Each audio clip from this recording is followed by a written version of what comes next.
सिकंदर आज़म को कहाँ दफन किया जाए। हज़रत ईसा अलैहिस्सलाम की पैदाइश से 300 साल पहले वो जगह जिसे आज हम इराक कहते हैं, वहाँ एक जज्बाती बहस हो रही थी।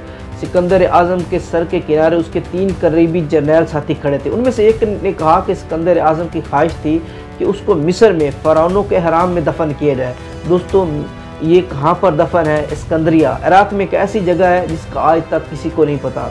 उन तीनों में से एक ने इसकी तदफीन की हमायत की कि इसको फ़राओनों के साथ दफन किया जाए। बाद में दोस्तों वही मिस्र का नया हुक्मरान यानी नया फ़राओन बन गया। ये टॉलमी सूटर था और अगले 300 साल तक इन्होंने मिस्र पर हुकूमत की। दोस्तों, इनकी अच्छाई और बुराई के मामले में डिफरेंट किस्म की कहानियाँ मौजूद हैं, लेकिन इनमें एक ऐसा शख्स था जिसने बहुत ज़्यादा मकबूलियत हासिल की और वो थी क्लियोपेत्रा, सातवीं इसको कहा जाता है। दोस्तों, इसके मुतालिक मुख्तलिफ़ किस्म की कहानियाँ मौजूद है। आज हम एक एक को डिस्कस करेंगे कि क्या सच था और क्या झूठ था। क्या ये भी उस वक्त के फातहीन का प्रोपेगेंडा था या इसमें कुछ रियलिटी थी। अस्सलाम वालेकुम दोस्तों, क्या क्लियोपेत्रा इसका असल नाम था? दरअसल दोस्तों, उस वक़्त जो दौर चल रहा था उसमें मिस्र में जो हुक्मरान होता था उसको फ़राउन कहा जाता था, रोम में सीज़र और रूस में ज़ार कहा जाता था। और उस वक़्त की मिस्र की जो हुक्मरानी थी एक औरत की थी जिसको क्लियोपेत्रा 7 के नाम से याद किया जाता है। दोस्तों, ये उस वक़्त बहुत ज़्यादा मशहूर हुई और ये हज़रत ईसा अलैहिस्सलाम की पैदाइश से 69 साल पहले मिस्र के टोलमी ख़ानदान में पैदा हुई थी।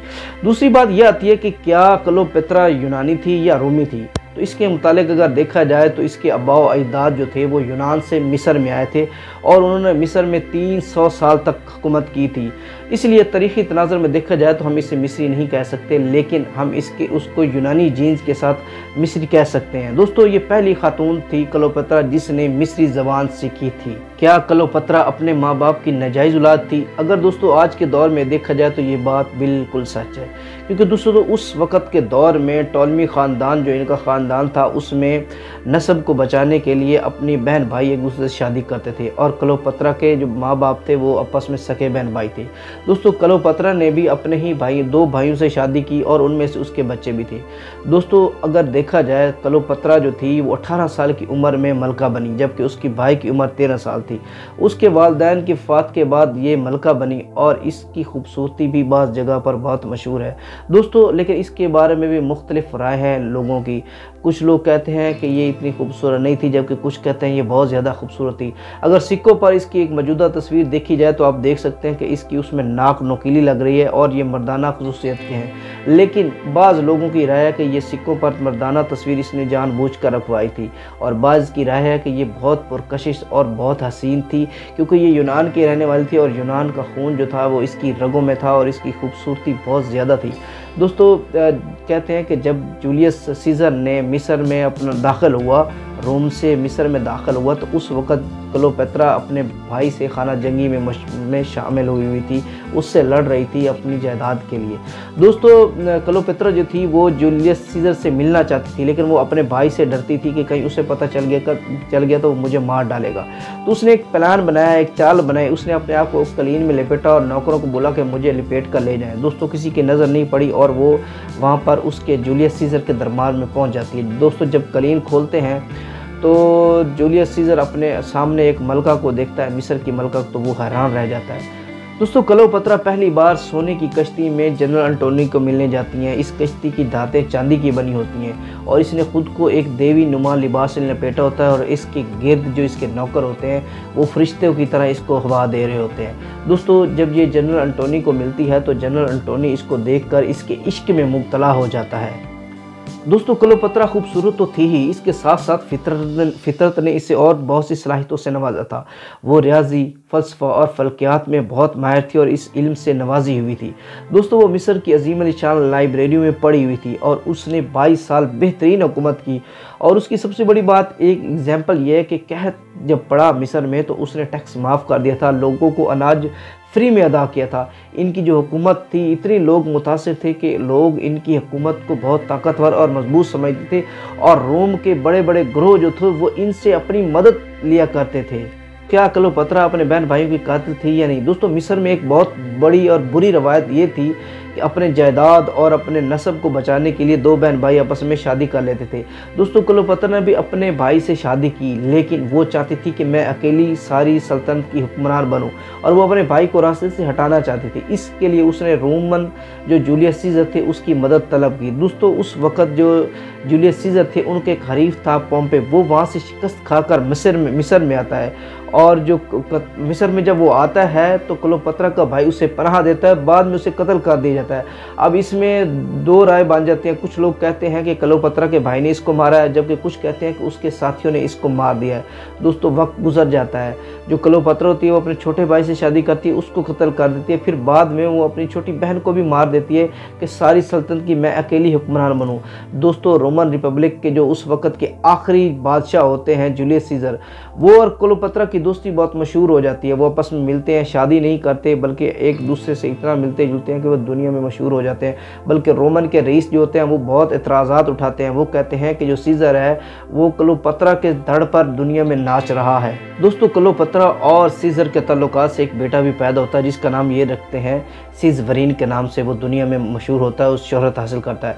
दोस्तों जो रोमन रईस होते हैं उनका ख्याल होता है कि अब ये बच्चा बड़ा होगा तो क्लोपत्रा इन पर भी अपने ही असूल लागू करेगी। दोस्तों रोमन रईस जो होते हैं वो औरत की हुक्मरानी के बहुत ख़िलाफ़ होते हैं और वो चाहते हैं कि किसी तरह क्लोपत्रा को मार दिया जाए। तो दोस्तों 44 कबल मसीह में रोमन रईसों ने जूलियस सीजर को कत्ल कर दिया। इसकी वजह सिर्फ यही थी कि वो क्लोपत्रा से छुटकारा हासिल करना चाहते थे, इस वजह से उन्होंने जूलियस सीजर को कत्ल कर दिया। लेकिन उनके पास इसके अलावा और भी बहुत सी वजूहात थी जिसकी बिना पर उन्होंने जूलियस सीजर को कत्ल किया। दोस्तों क्लोपत्रा मिस्र और रोम में फैशन आइकॉन थी। दोस्तों जूलियस सीजर की मौत के बाद क्लोपत्रा को भी धमकी आने लगती, इसलिए वो अपने बच्चे सीजरविन को बचाने के लिए मिस्र छोड़कर रोम में आ जाती है। दोस्तों क्लोपत्रा जब तक रोम में रहती हैं वहाँ पर औरतों के लिए खौफ की अलामत बनी रहती हैं, लेकिन जैसे ही वो रोम छोड़कर दोबारा मिस्र आ जाती है तो वही एलिट क्लास की औरतें जो उससे नफरत करती होती हैं वो वही क्लोपत्रा के लिबास को, उसकी शख्सियत को, उसके किरदार को अपने ऊपर ढांचती हैं और अपने आप को क्लोपत्रा बनाती हैं।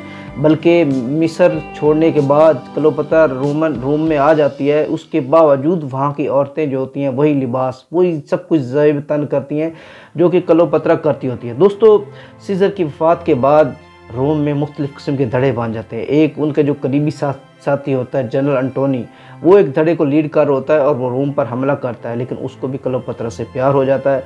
दोनों शादी कर लेती है और इनकी शादी से 3 बच्चे पैदा होते हैं। दोस्तों शादी के बावजूद एक दूसरे से बेतहाशा मोहब्बत करते होते हैं, दोनों शराब पीते हैं, दोनों बड़े अय्याश होते हैं, बल्कि इन्होंने लोगों को मिलाकर एक हल्का बनाया होता है जहाँ पर ये शराब पीते हैं। दोनों रात को महल से बाहर निकलते हैं, आम लोगों से मिलते हैं, घुलते हैं, उनसे गपशप लगाते हैं। दोस्तों क्लोपत्रा जो थी वो एक बहादुर खूबसूरत होने के साथ एक एडमिरल भी थी।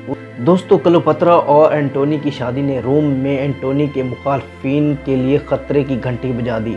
दोस्तों क्योंकि ये दोनों ताकतें एक बन चुकी थी और सुपर पावर बन चुकी थी और इनके मुखालफिन घबराए हुए थे, उन्हें खौफ था कि कहीं ये दोनों मिलकर कोई आमरीत कायम न कर लें, इसलिए उन्होंने एंटोनी को गद्दार कहना शुरू कर दिया। और दोस्तों 2 सितंबर 31 कबल मसीह को दोनों फ़ौजों के दरमियान एक जंग होती है, एक समंदर में जंग होती है।